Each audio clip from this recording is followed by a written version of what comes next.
So I'm here with Calum from National Soccer Network, and we are here continuing our previews of some select U.S. Open Cup matches.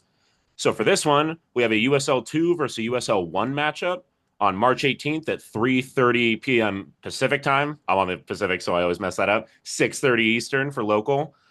We have Asheville City SC out of USL 2 hosting Greenville Triumph out of USL League One. So just to give kind of initial thoughts, starting with Asheville City FC or SC, sorry, uh, they will definitely have a weird roster or just a non full selective roster because I feel like, and point me out if I'm wrong here, USL 2 is almost always a lot more college based than, like, for example, like we just previewed a Kalonji Pro profile. You have a lot of either ex pros or things like that, or developing players in high school, things like that. But college players, for the most part, cannot play in this tournament because of eligibility, and they're in their spring seasons and blah blah blah. That's an issue for another day. But I'm really interested to see what roster they bring out.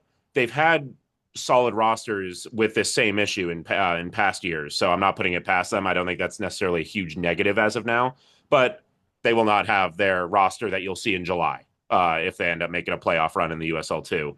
Um, Third straight appearance for Asheville City, which is really impressive. Haven't gotten out of the first round yet, but again, they're only 0 for 2. And they went to penalties last year. I'll have you talk a little bit more about that later. Um, just finishing up with Asheville City, had the goalkeeper of the year last year, but again, he's at Xavier. I don't think he's going to be playing, so that's a non-issue.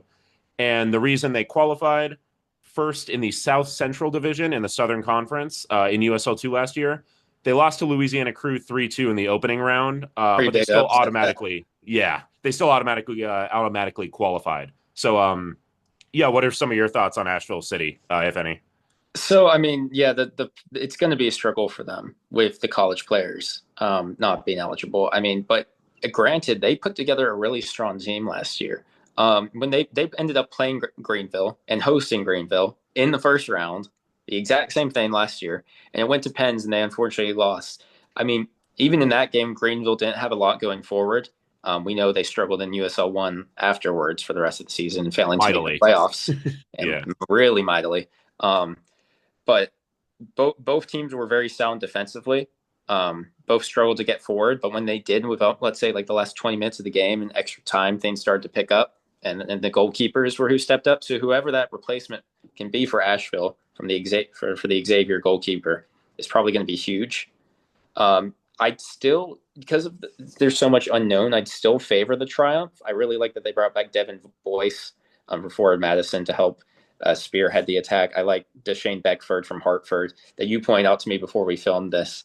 Like, as that's a good signing in general. Patrick Segrist as well is a good piece. They've added some depth. Lucas Meek, Azande Liati, but I don't really think it's enough. And I'd love to hear your opinion on this. But most of their core, which was pretty unsuccessful last year, um, is still there. Yeah. They released a decent bit of players, but they've still kept some of the pieces that hindered them last year. Mhm. And there's so much more turnover in the front office. And now they have a new head coach in Dave Dixon, and it's a new stadium as well. It's a lot of new, and it almost makes them as hard to predict as Asheville is. So for me, yeah, it's, and like you had said, yeah, just not a lot of turnover. And we're gonna preview later in the podcast or in another clip with Chattanooga Red Wolves, right?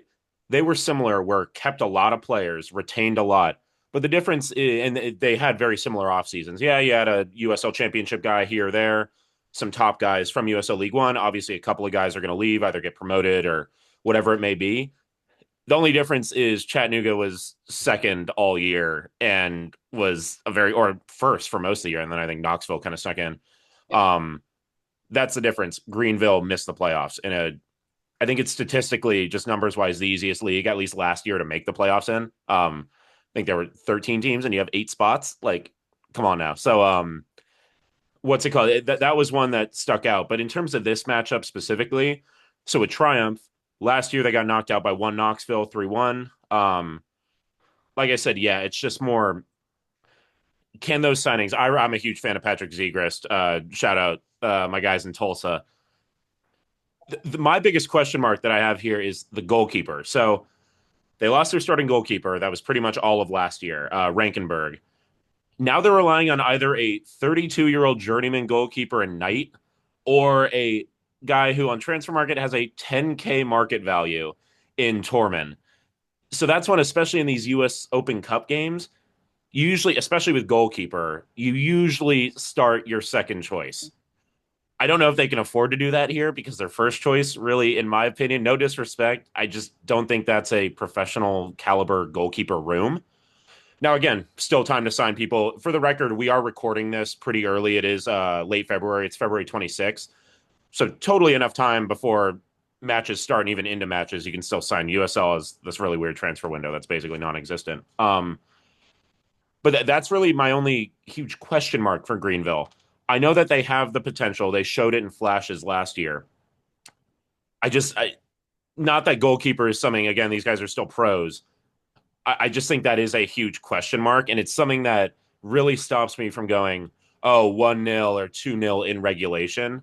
Like you had said, I think this is a very similar game to last year. I basically have, and again, it's very dependent, my prediction, on what roster Asheville City brings as a USL2 team relying on college guys. But I don't know. Like, even here, like, I could see it 3-1 Greenville. But Asheville City's shown that even without their main core roster that they'll end up with, they played the same team even better. And I think Greenville's pretty much the same team, plus as a Segrist. So, in all honesty, I do think this goes to extra time. I do think Greenville either gets a goal late in extra time, uses that pro fitness possibly, but I really see it going to pens or an extra time winner. How about you? I look at the goal for the goalkeeper's perspective. I have no sources on this, so I'm just speculating. But Sean Lewis, back-to-back USL one goalkeeper of the year, just released by Tormenta. He wouldn't have to He would not have to relocate very far to go with the Triumph. So I could definitely see that happening if he doesn't just return to Knoxville. They probably would need a reinforcement there. I mean, last year I think it also depends on the pitch condition. Asheville's is like it's like this little field and like hills around it that the supporters put up tifos on, and it was rainy last year, and it was a mess of a field, and the ball would stop really quick, made the game difficult. That could be a factor again. We might see a goal here or there, but I won't be surprised if it goes to pens because there's just so much unknown and yet so much similarity. You've got one of the top teams in USL2 versus one of the bottom teams in League One. And occasionally, because of the talent that's being brought in now in the semi-pro game, there's not that much of a line between them. Definitely. And again, this is one where, for a gruesome term like gun to head, you have to make a decision. I'd probably go Greenville, but this is one like you were saying earlier with Kalanji. Like I could very easily see this Asheville actually having their own real, not dominance on the game, but having these spells where they look like the better team. So again, like I could see this really going either way, but personally, I do think Greenville holds on in the end. Yeah, I'll probably say the same thing. It's the same thing that happened last year. Very nervy game, but it might just be a talent. It might just be enough of a talent difference with the USL two players from college who are gone that Asheville might not be able to compensate. Yeah, and hopefully, I mean, I have a feeling this is going to be a great one, so I'm excited. 6:30 Eastern on March 18th. Asheville City SC versus Greenville Triumph. This has been our preview.